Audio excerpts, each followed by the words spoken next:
My name is Devyani, and this is Between Sessions, a weekly breakdown of news, rumors, and racing stories shaping Formula One and eventually motorsports culture. Let's get into the headlines. 10 of the 11 Formula One teams conducted a not-so-secret shakedown in Barcelona, and fans and journalists alike were trying to get views from various peaks and valleys, but at some points were forcibly removed by local police and security guards who claimed that anything you can see from the track is private and therefore property of Circuit de Barcelona Catalunya, which I'm not sure how the legal reasoning holds up, but hey, it's a private test, the teams paid for it, they kind of get to do what they want. I get it. 3 days before the test, though, James Vowles of Williams announced that they would not be at the test and that they would be conducting VTT, the virtual track testing. And at this point, I'm unclear whether the Williams car actually exists or if it's just a figment of our collective imaginations. I guess we'll find out when we get to Bahrain. Netflix announced that Drive to Survive Season 8 will be coming out on February 27th, and my proposal is that we play a drinking game and we all take shots every time they mention papaya rules. Although that won't really be responsible drinking, but nonetheless, that's fine. Aston Martin announced that Stoffel Vandoorne will be their test, reserve, and simulator driver, which I feel like at this point doesn't really need an announcement considering it's year number 4, and I guess he'll conduct his duties of being locked inside the sim all night alongside racing in WEC. Jack Crawford will be Aston Martin's third driver, which is a term that seldom has any meaning to me because the teams use it willy-nilly. It can mean anything to any team, but Aston Martin did confirm that Jack will be the potential stand-in for Fernando or Lance if they need it, and he'll be attending basically every Grand Prix this year. Charles Leclerc may not have won a world championship, but he did just get his gold plaque for hitting 1 million subscribers on YouTube, and I fear this may be a reckoning point because he might be replacing everybody's favorite Monaco-based YouTuber, because that Monaco-based YouTuber, aka Mr. Nico Rosberg, has not posted since July of 2024. No. And I get it, he's got kids, he's got a family, the eco girl boss thing, but I do have to say, he is making his presence known on LinkedIn. He is always reminding you how, his time as a Formula One driver and winning the championship has helped him in venture capital and business. So I think we can transfer the title of Monaco-based YouTuber from Nico Rosberg to Charles Leclerc, although I hope we can add world champion to Charles Leclerc's title as well soon.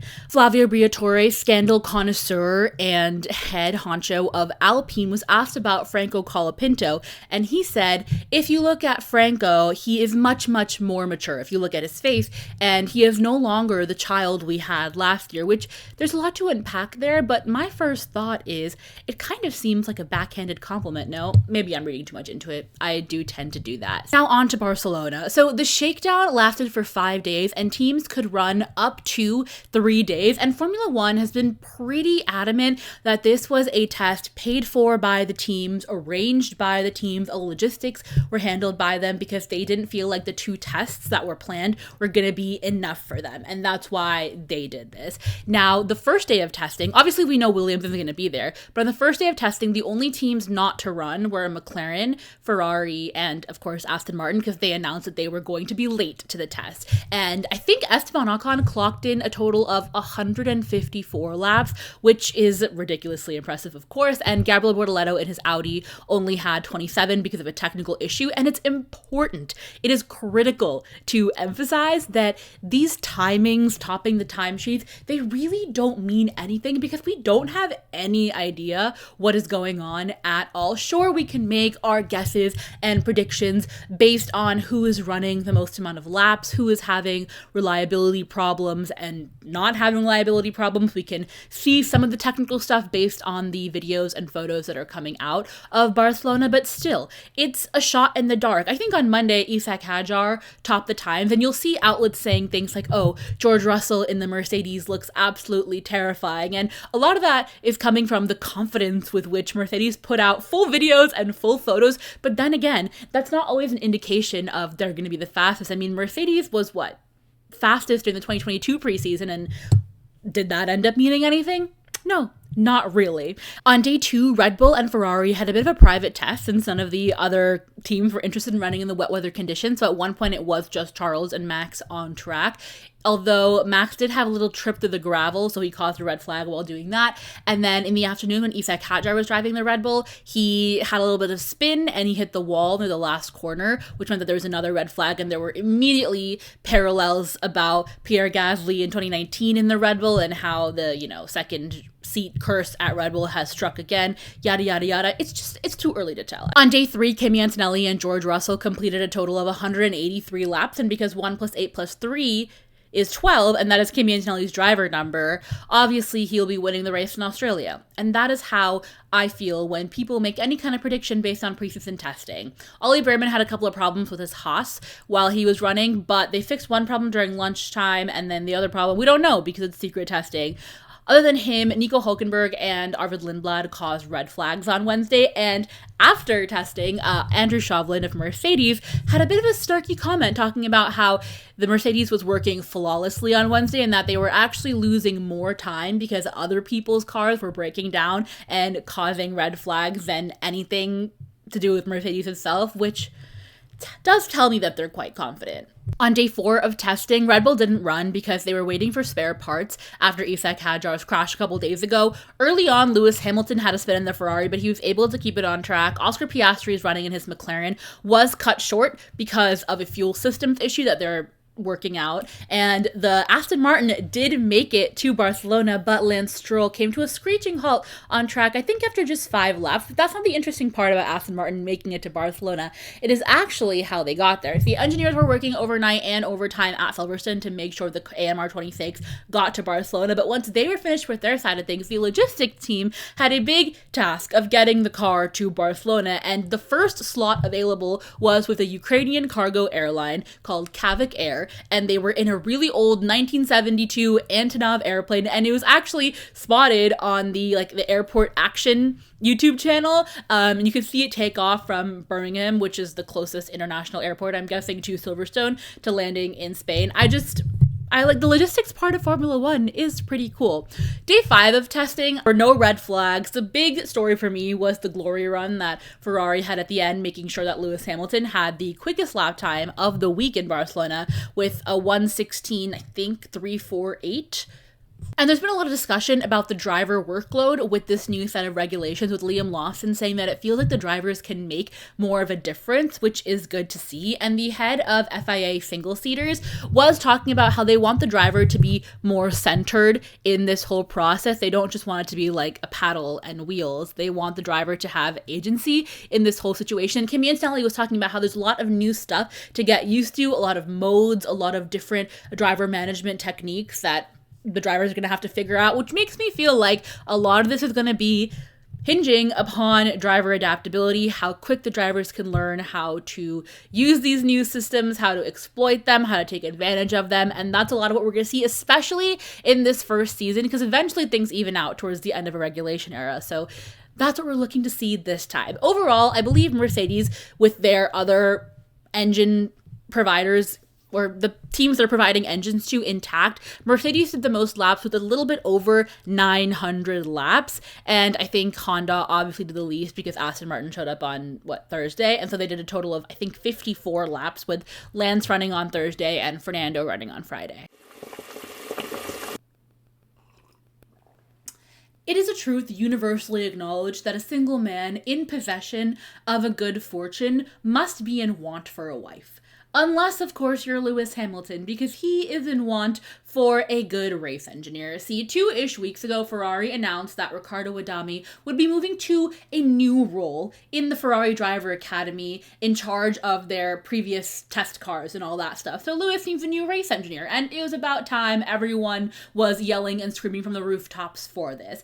And so the rumor mill has it that Carlos Santi will be his interim race engineer, and he was Kimi Räikkönen's race engineer at one point, famously known for the radio, and since then he's been at a factory-based role. And the other piece of this puzzle is the Cedric Michael Grosjean of it all, and he was working closely with Oscar Piastri at McLaren as a trackside performance engineer, and the idea is that he would be at Ferrari as Lewis's race engineer eventually, but theoretically, they would still have to work out all the gardening leave and all that stuff. So there are a few potential names out there, but who knows? According to Soy Motor and Auto Racer Italy, Williams had failed the crash test 3 times and were also 20 to 30 kilograms overweight. Now, those reports came out about 3 days after Williams announced that they wouldn't be attending the test or the shakedown in Barcelona. And when James Vowles was making that announcement, and then the days afterwards where he was talking about some of the expectations and whatnot, he said that it was just becoming a bit too much and that, you know, they'd been falling behind and they could make the Barcelona shakedown, but they also didn't want to be rushing for spare parts and yada, yada, yada, basically. And when he was making his announcement, he said that they had passed all the necessary tests now, but that they couldn't really speak to the weight of the car until they get to Bahrain, essentially, and take all the sensors off, and was just saying the media is just being the media. Like, the murmurings you're hearing in the media, they're just murmurings. Don't, like, again, is this car even real? It must be a figment of our imaginations, because he spoke so much the past couple years about this is a throwaway away year. Don't worry about this year. We're all in on 2026. Now, but then again, maybe this is all a ploy. Maybe he's scheming behind the scenes and doesn't want anybody else to see the car until they absolutely have to. Maybe he has a rocket ship on his hands. Oh, there's been a lot of tweets floating around about Ferrari having an interest in Gabriele Bortoleto in 2027. And this is like a rinse and repeat thing, because this was a report that I think came out on Blick, which is a Swiss German language outlet, and this happened in October, so I'm quite confused as to why it's coming around again. Nothing against Gabriele Bortoleto or a potential Ferrari link up, although at this point I'm not sure why you would want that. And they have a young, they have Ollie Behrman in Haas in the Ferrari Driver Academy ready to go should Charles Leclerc choose to leave or should Lewis Hamilton retire a couple years down. Like, they have young drivers, so I'm not sure what's going on here, but again, what do I know? Also, apparently Christian Horner is trying to buy his way back into Formula One with Alpine, and the thing is that the potential combination of Flavio Briatore and Christian Horner is something out of my most toxic and rancid nightmares. I couldn't imagine. Anyway, point is that Alpine has announced that, well, not announced, they made a statement that basically if the Christian angle is from their Ultra Capital situation. So basically, if you don't know, I think in 2023, Alpine sold off a 24% stake to a group of famous investors through Ultra Capital. That was including like Patrick Mahomes, Travis Kelce, Rory McIlroy, Michael B. Jordan, Ryan Reynolds, like a whole group of people. And there's been a lot of rumblings that Otra is interested in getting rid of that stake and passing it on to somebody else. So Christian Horner's involvement in that would be through another group of investors. And this has some credence because this whole thing came out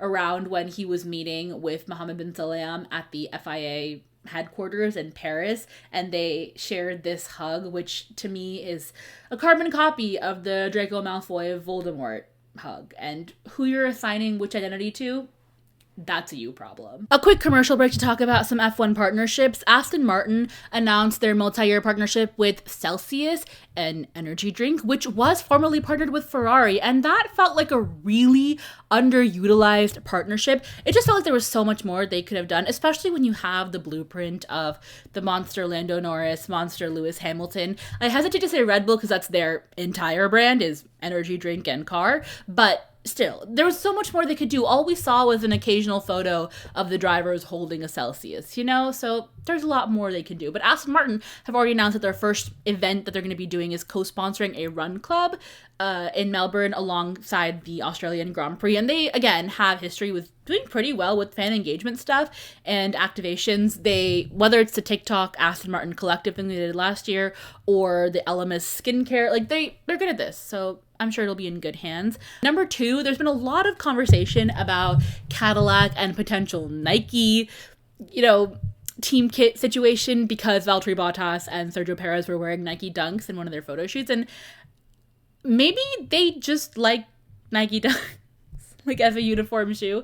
The last time Nike used in Formula One was Michael Schumacher. It doesn't really seem they're going to make a comeback. If they were going to do it, it would have been announced. We would have known by now. You know, it wouldn't be this like mysterious thing. 3 Williams, as they've been absent from testing, has been announcing a couple of new partners, but one of them is a new old partner, Sparco, who's going to be in charge of their race suits and things like that. So they'll be making Alex Albon and Carlos Sainz's race suits, as well as the F1 Academy drivers, the Williams Driver Academy drivers, the sim drivers, the heritage stuff, all the mechanics. And Sparco actually used to be Williams's race suit provider back in the 90s. So Jacques Villeneuve, Nigel Mansell, Damon Hill, they all won their championships in Sparco race suits. And it kind of feels like a callback to that era of glory and kind of trying to dig themselves out of this hole. Although last year was much better than previous years with the 2 Carlos Sainz podiums. But also it kind of feels like James Vowles and company are trying to do what Zach Brown did with McLaren, attract more sponsors, have more stuff on the car, make it feel like a serious race team again, and not whatever was happening with the scoring like 1 point a year situation. This is the watch list, so recommendations on media to consume. And I have the mechanic. Again, this is Aston Martin related, so I'm not even an Aston Martin fan like that, but I watched the mechanic, which was, I guess, a short film. It was like 30 minutes long, about Aston Martin mechanics. And the first 2 people you're introduced to are Harry Rush, who I believe is the number 1 mechanic for Lance Stroll, and Mikey Brown, who's the number 1 mechanic for Fernando Alonso. Now, first of all, this was beautifully shot. There's one of the shots I really like. I think it's in Singapore, where one of the mechanics is walking to their room, and it's just really beautifully composed. Like, and this happens with a lot of their social media stuff, where you're like, why is this so cinematic? But it was, and it was really nicely done. And the first thing I learned about Harry Rush was that his grandmother was zooming around in a go-kart 4 days before his father was born. So immediately, I want to know more about that woman.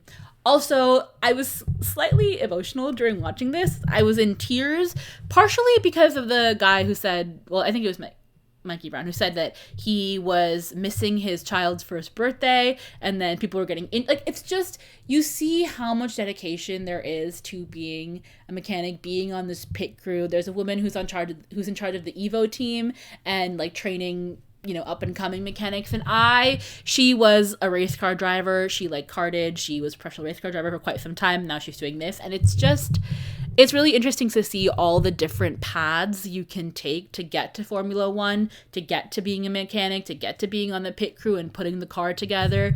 So that was a really good watch. Highly recommend. Also, another segment, the scroll stop, which is social media in F1. What is going on with the Racing Bulls admin and Hash Browns? I counted upwards of 40 to 60 tweets, threads, posts, or things they were replying to about Hash Browns, and the amount of engagement they're getting about Hash Browns is crazy. Like, it's so random. And there's a post of them with the Alpine admin eating Hash Browns, and they're like, oh, before you guys ask, we had our daily hash. I'm so like, what am I missing? Or is it just an authentic love of hash browns that people have caught on to? Because I think people are going to be giving them hash browns wherever they see them now. That's just going to happen. I also think they should get some customized V-carb, like car-shaped hash browns in the paddock. That could be fun. I was just doing my daily scroll, and I was like, what is happening here? But I like hash browns too, so I think me and the V-carb admin could bond over that. 6.5 hours later. The last segment for Between Sessions is called the Hotline, for which eventually we'll have people calling in and or leaving voice memos to ask questions. But for now, these are questions people asked on Instagram.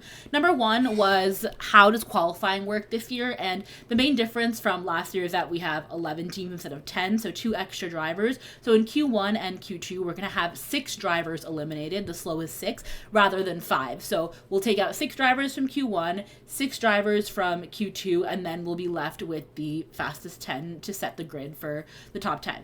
What are your favorite Twitter accounts for news on Charles Ferrari translations? For translations, for a long time, I relied on the user Vettel Leclerc and or Tammy.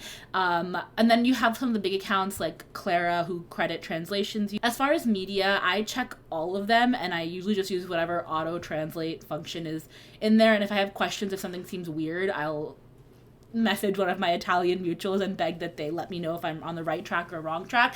So for Italian media, I will usually check La Gazzetta, Corriere dello Sport, Auto Racer Italy, Motorsport Italia, Sky Italia. Like, there's quite a few sources.